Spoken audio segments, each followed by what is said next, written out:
A South African studio is breaking ground in the animation world by creating African-centered stories for an African audience. One of his latest productions, Triggerfish, is seeing the team behind the studio earn international recognition.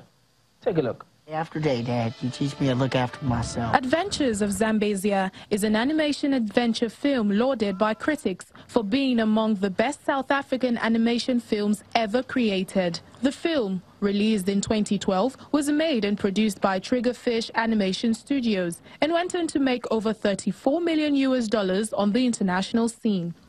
The Cape Town-based company is currently the largest animation studio on the continent, producing African-themed stories. The company's founders say they wanted to create a diverse narrative for African children where they can see themselves represented on the screen and have an alternative to foreign animations.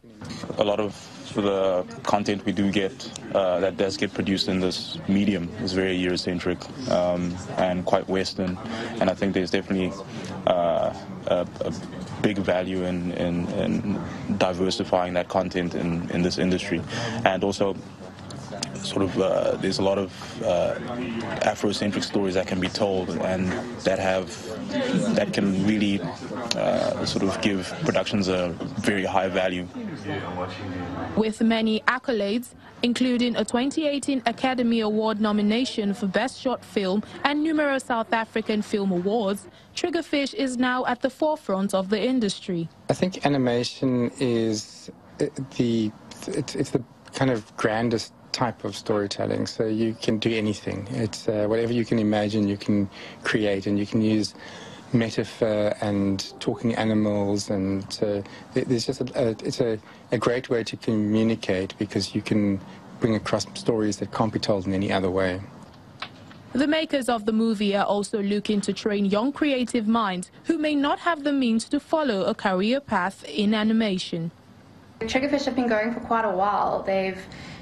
I'd say that they've managed to produce features where others have been unsuccessful. So they're creating and producing their own content, which is fantastic, within the feature space, which is huge. They've just opening up a Triggerfish Academy, which is fantastic because they really are all about growing and developing skills. The company has recently moved into the gaming industry, establishing itself as a player in another budding South African market. Now, can the way you hold your phone help fight identity theft and fraud? Security experts think so.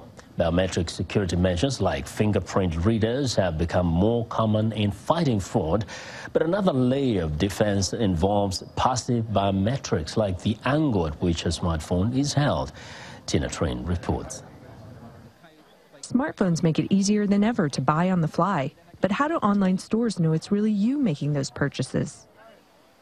One of the challenges that online retailers, merchants, and especially in the financial community have with online is the fact that you're not actually seeing that individual in real life. Don Duncan of New Data Security says patterns in our digital behavior can help online companies determine whether it's really us logging in or someone with stolen credentials. Looking at things such as when I enter information into the application, do I long press, short press? Do I use portrait or landscape? How do I hold the device in terms of proximity? These so-called passive biometrics can provide a more nuanced snapshot of customers, using technology that's already built into mobile devices, like accelerometers and GPS. Geographic location is really the starting point to identify, where is that user, where is the device connecting from? Unlike passwords or fingerprints, which have to be physically entered, passive biometrics work behind the scenes while users interact as they normally would. We have a few lines of code inside the web or mobile application, and all that does is provide us information from the device. We process it and return that intelligence back to the web or mobile application. Even factors like typing speed or the angle at which a phone is held can become authentication tools. And in the age of major data breaches, passive biometrics could mean merchants no longer have to rely solely on logins and passwords. New Data is owned by MasterCard, which has already implemented the technology for its merchants. By not having a single data point for that validation, it allows us to provide risk or intelligence to the online brand. For users, a more secure online experience could be right at their fingertips. Tina Trin, VOA News, New York. Well, and that's our show for today. You can also visit us online at voaafrica.com. I'm Vincent McCory in Washington. Chamberlain also has our last word from Lagos. Thank you, Vincent. We look forward to bringing you another show next week. ChannelsTV.com is your source for news, sports, and other programming. I'm Chamberlain Oso. Thank you for watching, and goodbye.